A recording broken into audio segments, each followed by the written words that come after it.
जिले में पिछले 2 दिनों से भारी बारिश हो रही है। लगातार बारिश के कारण कुछ जगहों पर मकान ढह गए हैं। इसी तरह हिंगनघाट तालुका के सावलीबाग में एक मकान ढहने से बुजुर्ग मां और उनके बेटे को घर के बाथरूम और शौचालय में रहना पड़ा है। मकान कल शाम करीब 4 बजे मकान ढहा और तत्काल मदद की मांग की गई थी। सावलीबाग के श्रीराम ढंबारे अपनी बुजुर्ग मां के साथ यहां पर रहते हैं। दिहाड़ी मजदूर मतिमंद श्रीराम की हालत नाजुक है। उनका मकान कच्चा है। 2 दिनों से लगातार हो रही बारिश के कारण कल दोपहर करीब 4 बजे अचानक पता चला कि मकान ढह रहा है। श्रीराम ने तुरंत अपनी मां को बाहर निकाला, जिससे एक बड़ा हादसा टल गया।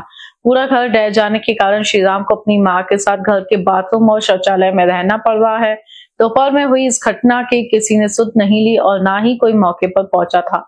सावलीबाग के नागरिकों ने प्रशासन से तुरंत मौके पर जाकर इस परिवार की मदद करने की मांग की है।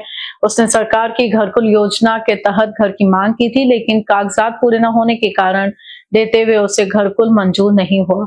एक तरफ तो अधिकारी समझौता करके कई लोगों को घरकुल का लाभ देते हैं, लेकिन ऐसे परिवार को क्यों नहीं, यह भी सवाल उठता है। हिंगणघाट तालुक्यामधील सावलीबाग या गावातील ही परिस्थिती आहे।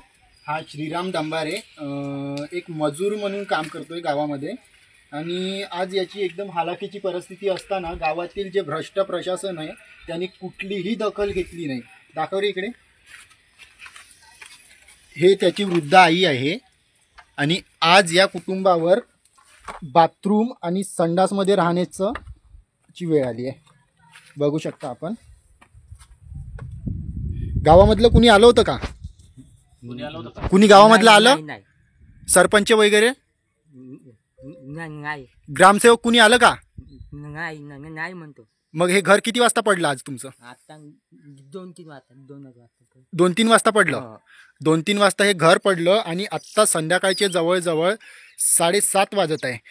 अद्यापही कुणी दखल घेतलेली नाही आणि इथनं तालुक्याचं ठिकाण म्हणजे हिंगणघाट 10 किलोमीटर आहे। इथले आमदार साहेब, कुणावर साहेब नावाजलेले व्यक्ती आज तिसऱ्यांदा आमदार राहत आहेत, पण माहिती नाही त्यांच्यापर्यंत कुणी माहिती पोहोचवली की नाही।